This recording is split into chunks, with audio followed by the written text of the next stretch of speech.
శ్రీ శివాయ గురువే నమః. ఒక ఊరిలో వేసవికాలం అవటం మూలకంగా అందరూ ఏం చేస్తారు, ఎండలకి భరించలేక ఆరు బయట పడుకుంటారు. పడుకున్నప్పుడు ఇది చూసిన వాళ్ళు దొంగలు ఏం చేస్తారు, వాళ్ళ ఇంట్లో ఉన్న బంగారము అన్నీ, వెండి సామాన్లు అన్నీ దొంగిలించుకొని పోతారు. పట్టు చీరలతో సహా తీసుకొని వెళ్ళిపోతారు, కట్టుకోవటానికి బట్ట లేకుండా అన్నట్టుగా. తీసుకెళ్ళేటప్పటికీ వాళ్ళు తెల్లారి చూసుకునేటప్పటికీ ఏమి ఇంట్లో ఉండవు. అప్పుడు వాళ్ళు చాలా బాధపడుతూ ఉంటారు. ఇన్నేళ్ల నుంచి కష్టపడి సంపాదించుకున్న సంపాదన అంతా పోయింది, ఏమిటి మనకి ఇంత కష్టం వచ్చిందని పాపం వాళ్ళు బాధపడుతూ ఉంటారు. పిల్లలకి ఆడపిల్లలు ఉంటారు, పెళ్ళిళ్ళు చేయాలి, మరి మగపిల్లలు ఉంటారు, చదువులకు వాటికి ఉండాలి. ఇంత కష్టపడి వాళ్ళకి ఇద్దాం అనుకుంటే ఏమీ లేకుండా పోయింది అని బాధపడుతుంటే ఆ మహారాష్ట్ర భక్తుడు ఒకతను వచ్చి, అతనికి దూరపు బంధువులు తెలిసిన వాళ్ళు అయితే, అతను వచ్చి అంటాడు, అమ్మ పరశుశిఖర క్షేత్రంలో బాలయోగీశ్వర భగవాన్ గారు ఉన్నారు, ఆయన చాలా మహిమాన్వితుడు. అందరూ ఆయనకి కష్టాలు చెప్పుకొని అందరూ వాళ్ళు ఆ కష్టాలన్నీ తీరి సుఖంగా ఉంటున్నారు, మీరు కూడా వెళ్ళి ఆ బాలభగవాన్ గారికి చెప్పుకోండి అని సలహా ఇస్తారు.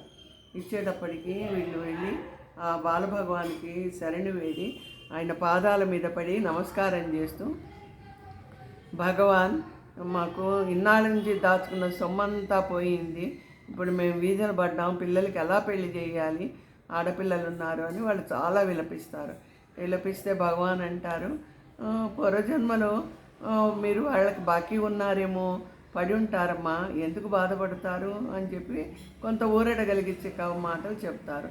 అప్పటికీ వాళ్ళకి పాపం అంటే బంగారం పోయింది కదా, బాధ ఉంటుంది కదా సహజంగా.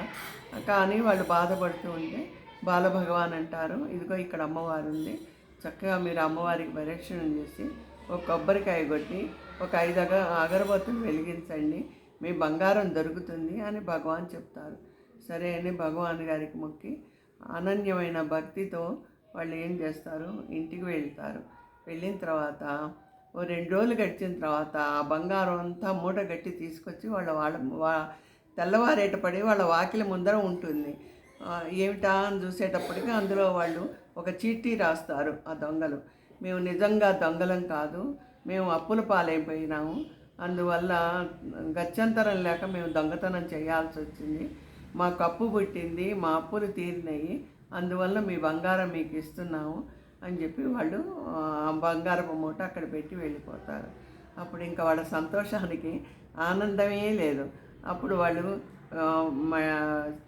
భగవాన్ దగ్గరికి వెళ్ళి, భగవాన్ మీ దయ వల్ల మా బంగారం అంతా మీరు చెప్పినట్టుగానే దొరికింది, మీకు మేమేమిచ్చి రుణం తీర్చుకోగలము అని చెప్పి వాళ్ళు చాలా ఆనందంతో అనన్య భక్తితో భగవాన్కి శరణు వేడి ఆయన కాళ్ళు పట్టుకొని మొక్కి అప్పటి నుంచి భగవానికి వాళ్ళు భక్తులైనారన్నమాట.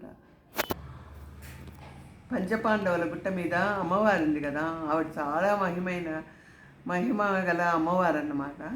అందుకని వాళ్ళు ఇప్పటికీ ప్రతి ఏటా అమ్మవారికి మొట్టమొదటేమో అమ్మవారికి ముక్కెర చేయించారు, ఆ తర్వాత అమ్మవారికి ప్రతి ఏటా ఏదో ఒక నగ చేయించి ఇస్తూనే ఉంటారు భక్తితోనూ. ఒకసారి కళ్ళు చేయించారు, ఇలా అన్నమాట. వాళ్ళకి తోచింది ప్రతి ఏటా ఏదో ఒకటి అమ్మవారికి చేయించటం, పట్టు చీరలు తీసుకొచ్చి ఇవ్వటం, ఇలా సేవ చేసుకుంటూ ఉంటారు. గురు మహారాజు గారి కృప వల్ల మాకు చాలా మంచి జరిగిందని, అలాగే వాళ్ళ పిల్లలు కూడా మంచి సంబంధాలు వచ్చి వాళ్ళు చాలా సుఖంగా ఉంటారు. హర హర మహాదేవ. తాడేపల్లి విజయప్రభ.